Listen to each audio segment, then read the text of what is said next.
कियोस्कर नगर निगम में मेयर पद के लिए रामतार वाल्मीकि और सभी पार्षदों का आज सम्मान समारोह था। आज उन पर सम्मान के साथ उन पर चेयर पर बिठाया जाएगा। ये हमारा मासूम शर्मा, देखिए जो हरियाणवी गायक हैं, इन्होंने हरियाणा का नाम बहुत ऊंचा किया है। हरियाणवी गायकों ने, जो मासूम शर्मा है, हमारा अमित सैनी है और बहुत सारे गायक हैं जिन्होंने बहुत नाम रोशन किया हरियाणा का। लेकिन जो पीछे जो बात आई, मासूम शर्मा के 18 लाख व्यूवर, 18 लाख उसके फॉलोअर प्रशंसक हैं। इसी तरह से अमित सैनी जी के भी बहुत प्रशंसक हैं। ये कल मुद्दा उठा है और सरकार इस पर गंभीर है।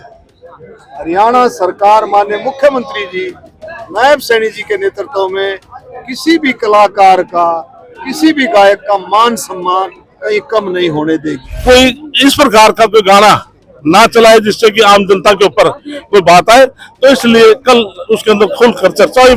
आज रोहतक नगर निगम में नवनियुक्त मेयर राम अवतार वाल्मीकि का पद ग्रहण समारोह आयोजित किया गया, जिसमें हरियाणा सरकार के कैबिनेट मंत्री कृष्णलाल पंवार और डॉक्टर अरविंद शर्मा ने मुख्य अतिथि के रूप में शिरकत की।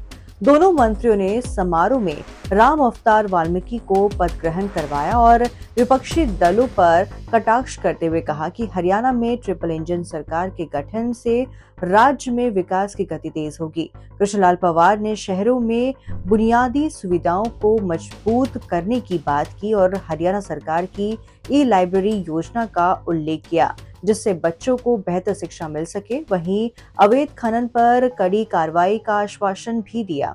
डॉक्टर अरविंद शर्मा ने हरियाणा के गानों और गायकों के सम्मान में सरकार की प्रतिबद्धता जताई और कांग्रेस पर सवाल उठाए। उन्होंने हरियाणा विधानसभा में कांग्रेस वॉकआउट को लेकर आलोचना की और जेल सुधारों की दिशा में किए जा रहे प्रयासों पर भी बात की। आज पद ग्रहण करवा रहे हैं क्या? क्योंकि आज बड़ी खुशी की बात है कियोस्कर नगर निगम में मेयर पद के लिए रामतार वाल्मीकि और सभी पार्षदों का आज सम्मान समारोह था।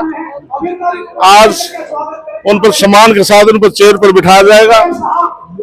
पूरे हरियाणा प्रदेश में 35 स्थानों पर नगर निगम, नगर परिषद और नगर पालिका के चुनाव थे, जिसमें से 34 स्थानों पर भारतीय जनता पार्टी के मेयर और अध्यक्ष बने हैं और लगभग सभी नगर पालिका, नगर परिषद, नगर निगम में भारतीय जनता पार्टी समर्थक हमारे पार्षद बने हैं।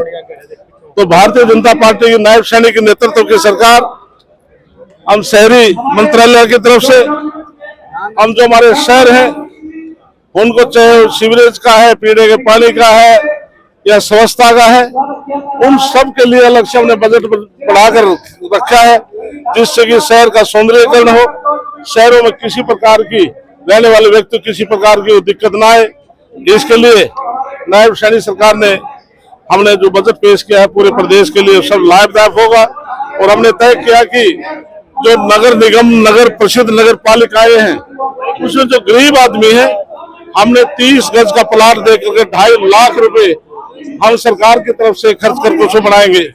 हमने एक पायलट प्रोजेक्ट पर सोनीपत से शुरुआत की है कि जो हमने 1600 ऐसे फ्लैट हैं जो सरकार के हैं, हम उनको बहुत कम रेट पर 20 साल के लिए हम उनको किराए पर देंगे, जिससे गरीब आदमियों को एकदम से पैसा ना मिले। तो पायलट प्रोजेक्ट वाले सोनीपत से शुरुआत की है। तो हम चाहते हैं कि सभी शहरों का सुंदरीकरण हो और विकास के काम हो, तो नायब सैनी की नेतृत्व सरकार ऐसा करने जा रही है। आज आपके पास है, गाँव में पीने के पानी की समस्या है, गलियों की समस्या है और मूलभूत सुविधाओं की कमी गाँव में है। अच्छा, क्योंकि आज शहर का कार्यक्रम था, ग्रामीण में आपने सवाल पूरा अच्छा से आपने किया कि जिस प्रकार से मुख्यमंत्री ने 100 दिन का एजेंडा फिक्स किया था, तो मैंने अपने पंचायत विभाग की तरफ से 100 दिन का एजेंडा फिक्स किया है। 6225 पंचायतें मेरे पास है। हमने हरियाणा प्रदेश में हर गांव में मैंने पहले 1000 गांव का टारगेट रखा है। हर गांव के अंदर हम ई-लाइब्रेरी खोलने जा रहे हैं, जिससे हमारे बच्चे वहां पर बेटे बेटियां तैयारी कर सके। हुड्डा ने 10 साल में 86,000 नौकरियां लगाई थी और पर्ची खर्ची से लगाई थी, लेकिन हमने 10 साल में 1,86,000 नौकरियां लगाई हैं, बगैर पर्ची खर्ची के लगाई है। अब हम 2 लाख नौकरियां हम 5 साल में फिर देने जा रहे हैं। 5 लाख हम मकान बढ़ाकर देंगे। जैसे 30 गज का हमने शहर का जिक्र किया है, तो ग्रामीण अंचल में हम 50 गज देंगे और गांव के अंदर 100 गज देंगे। इसके अलावा 1000 गांव में हम महिला सांस्कृतिक केंद्र खोलने जा रहे हैं, महिला चौपाल खोलने जा रहे हैं। 1000 गांव के अंदर हम गांव की फिरनी पक्का करेंगे, उन पर स्ट्रीट लाइट लगाएंगे और पूरे प्रदेश में शमशान घाट है, कब्रिस्तान है, उसकी चारदीवारी कराएंगे, उसका पक्का रास्ता कराएंगे, शेड बनवाएंगे, पानी की व्यवस्था करेंगे। और पूरे हरियाणा प्रदेश में 19,000 तालाब हैं, शहर है या गांव है। हमने शहर की तरफ से योजना बनाई है और गांव की तरफ से योजना बनाई है। हमने पहले 2200 तालाबों का हमने पायलट प्रोजेक्ट पर हमने लिया है, हम उनका सुधारीकरण करने जा रहे हैं और हम पूरे शहर में तो करेंगे, गांव के अंदर भी कोई गली कच्ची आपको नजर नहीं आएगी। अवैध खनन को लेकर के भी, क्योंकि बहुत सी जगह अवैध खनन की सूचनाएं आती है, नूह की बात करें या अरावली पर्वत श्रृंखला की या यमुना में। अच्छा, इसमें सदन में जिस तरह से अवैध खनन को लेकर बात हुई थी, उसमें विपक्ष ने आरोप लगाया कि मिली भगत है सरकार की। इसके लिए मैंने कल ही खनन के बारे में सवाल दिया था। हम नियम 102 और 104 के तहत हम चालान करते हैं। फर्स्ट चालान 10,000 का होता है, सेकंड चालान 15,000 का होता है। तीसरी बार वो गड्डी मिल जाए तो उसका हम उसको FIR दर्ज कराते हैं। और इसके अलावा हमने तय किया है जो जिसका शोरूम का 25 लाख गाड़ी का तय होगा, हम उस पर 4 लाख जुर्माना करेंगे। और दूसरा जो शोरूम का जो 25 लाख जिसकी कीमत होगी और वो 5 साल पुरानी होगी, तो हम उसका 4 लाख जुर्माना करेंगे। इस तरह से हमने जुर्माने तय किए और हमने पूरे प्रदेश के अंदर 1661 हमने गाड़ियों के चालान किए और जिसमें हमने 12 करोड़ के करीब हमने रिवेन्यू प्राप्त किया है। अधिकारियों की मिली भगत मिलती है इस मामले में, उनके लिए क्या संदेश? इसके लिए हमने बिल्कुल बगल फ्लोर ऑफ हाउस में खुद बोले हैं कि खनन के मामले में चाहे कोई अधिकारी है, कोई व्यक्ति है, कोई गलत काम करेगा तो उसके खिलाफ सख्त कार्रवाई होगी। धन्यवाद। ऐसे कांग्रेस पार्टी यही तो पोजिशन हालात इनकी खराब है। मैं 91 से विधानसभा का चुनाव लड़ रहा हूँ। अरविंद शर्मा बहुत वरिष्ठ नेता है। आज तक जो कांग्रेस पार्टी विपक्ष का नेता नहीं चुन पाए तो कहाँ कांग्रेस पार्टी रही है। इसलिए कांग्रेस पार्टी के पास केवल खाली बातें हैं, वो भी अखबारों में झूठी बयानबाजी करते हैं। आज प्रदेश में देश में केवल एक पार्टी भारतीय जनता पार्टी, ये सब पार्टियां समाप्त हो चुकी हैं। गानों की बात आ रही है कि बैन लगाया कुछ गानों पर सरकार ने, तो गानों पर बैन लगाया। हाँ, उसके लिए कल मुख्यमंत्री जी ने और खुद हमारे मंत्री जी भी बोल रहे थे, उन्होंने ये कहा है कि कोई भी व्यक्ति बगैर नाम लिए, हमारे अरविंद शर्मा ने कहा है बगैर नाम लिए कोई भी व्यक्ति कोई इस प्रकार का कोई गाना ना चलाए जिससे कि आम जनता के ऊपर कोई बात आए। तो इसलिए कल उसके अंदर खुलकर चर्चा हुई। माननीय मुख्यमंत्री बोले, अरविंद शर्मा बोले, कई हमारे विधायक भी बोले। पूछ रहे थे कि हरियाणवी गायकों के बारे में।